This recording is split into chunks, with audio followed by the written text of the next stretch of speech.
Hey, good day to you. This is Todd. I am a regular dude walking in the Word. We are we're going through Numbers, and we're in chapter 9 and 10, and we're concluding that section today, where it's really given God is giving instruction on how to progress, really, and how to move forward. And then they followed the directions. And today it's entitled here, Inviting Others to Come Along. This process is going well, and when a process is going well and you're headed to the promised land, you want to invite others to go along. Okay, so recently we went on a trip, and we invited some people, well, family members, to come along with us, because we were excited as to where we were going. We're going to see these great things, and so we invited people to come along. Some of the people decided not to come, okay, and some of the people decided to come, and they ended up having a great time. All right, so this is taken today, and we conclude chapter 10 today. This is taken from Numbers chapter 10, and we're looking at verse 29 to 36, okay? So let's read here today. It says this: Now Moses said to Hobab, son of Reuel the Midianite, Moses' father-in-law, we are setting out for the place about which the Lord said, I will give it to you. Come with us, and we will treat you well, for the Lord has promised good things to Israel. Okay, so you're asking yourself, who is this guy that they're talking about? Okay, remember Moses, when he left Egypt the first time, he ran away. He went to Midian, okay? And when he was there, he went to Reuel, which is also, man, I forget what his other name was.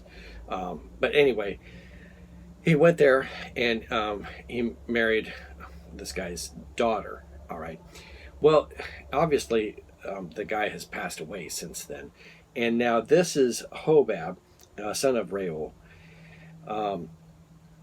Jethro was the guy's name. Okay, Jethro was the father-in-law, also known as Jethro, but here he's referred to as Reuel.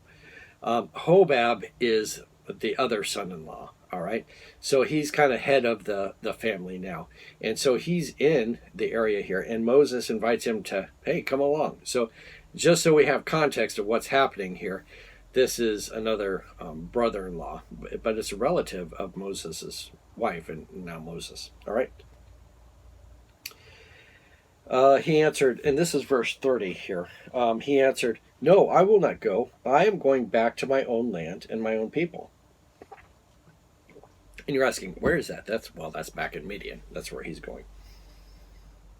Verse 31, But Moses said, Please do not leave us. You know where we should go, or where we should camp in the wilderness. And you can be our eyes. If you come with us, we will share with you whatever good things the Lord gives us. So they set out from the mountain of the Lord and traveled for 3 days. The ark of the covenant of the Lord went before them, and during those 3 days to find the place to rest.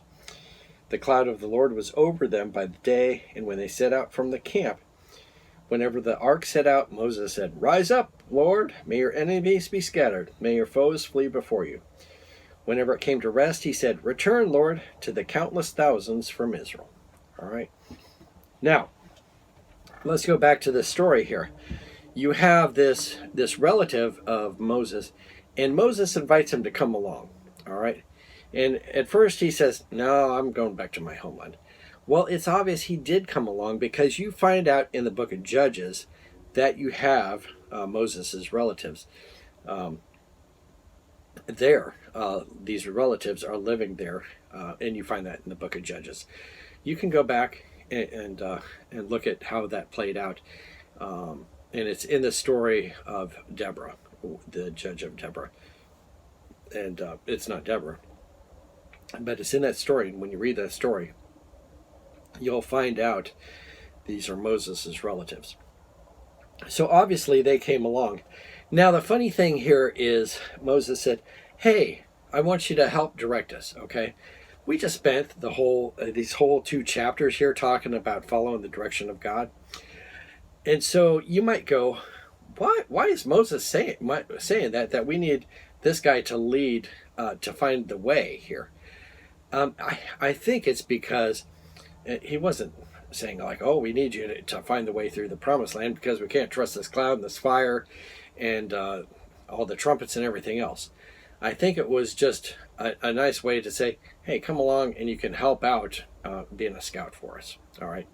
So that's most likely what happened. I don't know for sure how it exactly all worked out. But from the context of the whole story, that's most likely what happened here. But the point here that we need to focus on is this, that Moses invited his relatives to come along. Moses was excited about where they were going. They were on this journey. They were being led by God. Okay? When you're being led by God, you want to bring people along. Okay? But it wasn't only being led by God, but they had a destination. They had the promised land. All right? And so you can see the relative is kind of like, I think I'm going to go back to the land that I know, to Midian.